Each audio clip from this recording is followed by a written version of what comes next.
ससुराल में जो लोग अपनी बहू को परेशान करते हैं कि तुमने एक बच्ची को जन्म क्यों दिया, यानी तुमने एक बेटी को जन्म क्यों दिया, इस बेटी की जगह पर तुम्हें एक बेटे को जन्म देना चाहिए था ताकि हमारा परिवार आगे बढ़ता और हमारा वंश जो है वो आगे चलता। आपको बता दें कि एक हाई कोर्ट की बहुत खूबसूरत सी जजमेंट और एक प्यारी सी जजमेंट जो है वो निकल कर आई है। जो जजमेंट ये कहती है कि आप लोगों को अवेयरनेस होनी चाहिए और जिन लोगों को नहीं पता है उन लोगों को एजुकेट होना चाहिए कि आपके बेटे यानी बहू से कुछ नहीं होता। जो बेटे के क्रोमोसोम्स है वही ये जो है आधारित करते हैं, यानी उन्हीं से डिसाइड होता है कि बहू के गर्भ के अंदर पल रहा यानी बहू के पेट के अंदर पल रहा बच्चा जो है या बेटा होगा या बेटी होगी, इसमें आपकी बहू का कोई भी कसूर नहीं है।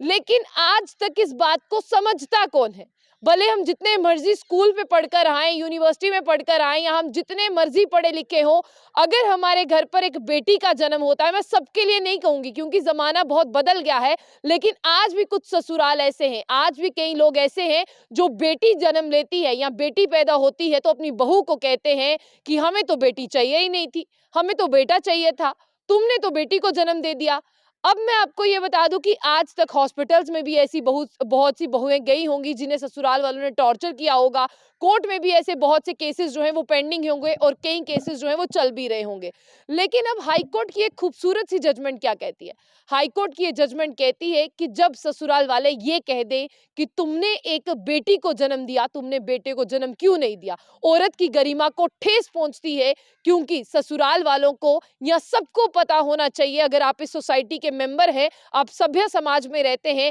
कि हमारी बहू का कोई कसूर नहीं है, हमारे बेटे का कसूर है कि उसके जो क्रोमोसोम्स थे उसमें जो है वो ही डिसाइड करते हैं कि बेटी होगी या बेटा होगा। साथ ही साथ सबसे बड़ी बात मैं आपको यहाँ पर बता दूं जो कही गई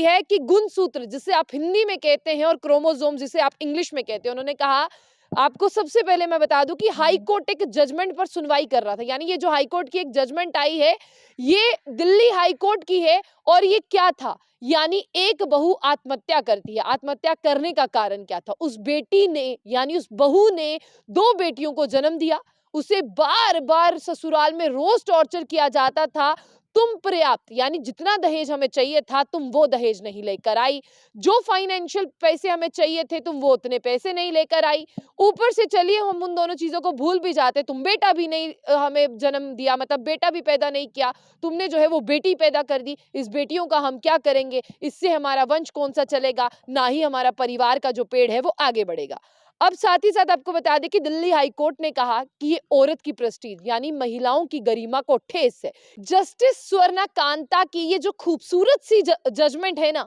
ये हर किसी को पढ़नी चाहिए। इस जजमेंट को आपको बता दें कि अभी अपराध यानी अभी यहाँ पर जो है ये केस कोर्ट में आया है, लेकिन इसमें धाराएं तय होनी है। जब बेटी पक्ष का सुना गया, यानी आपको बता दें कि बेटी अपने बाप के घर को छोड़कर ससुराल में आई, बाप ने ये बताया कि मैंने अपनी बेटी को कहा कि तुम एडजस्ट करना। शुरू शुरू में एक पेड़ को जब दूसरी जगह लगाया जाता है मुश्किलें होती हैं, तो बाप ने कहा मेरी बेटी ने बहुत एडजस्टमेंट किया, लेकिन इन्होंने मेरी बेटी को दिन रात टॉर्चर किया कि अपने घर से दहेज लाओ, जो बाप ने दहेज दिया उतना काफी नहीं है। जब दहेज से बात नहीं बनी तो कहा पैसा लाओ, जब बेटी ने कहा कि पैसा नहीं है घर पर तो कहा फिर बेटे को जन्म दो, दो बेटियां हमें नहीं चाहिए। इस केस में जो महिला थी यानी जो बहू थी उसने सुसाइड किया था। आपको बता दें कि जो पति था वो भी टॉर्चर करता था, मेंटली और फिजिकली हरास करता था, ससुराल वाले भी टॉर्चर करते थे, और इस केस को सुनते वक्त आपको बता दें कि उसे बेल देने से डिनाई कर दिया गया। कहा कि अगर इस केस में इस पति को हमने बेल दे दी तो और भी बहुत सी बच्चियां जो हैं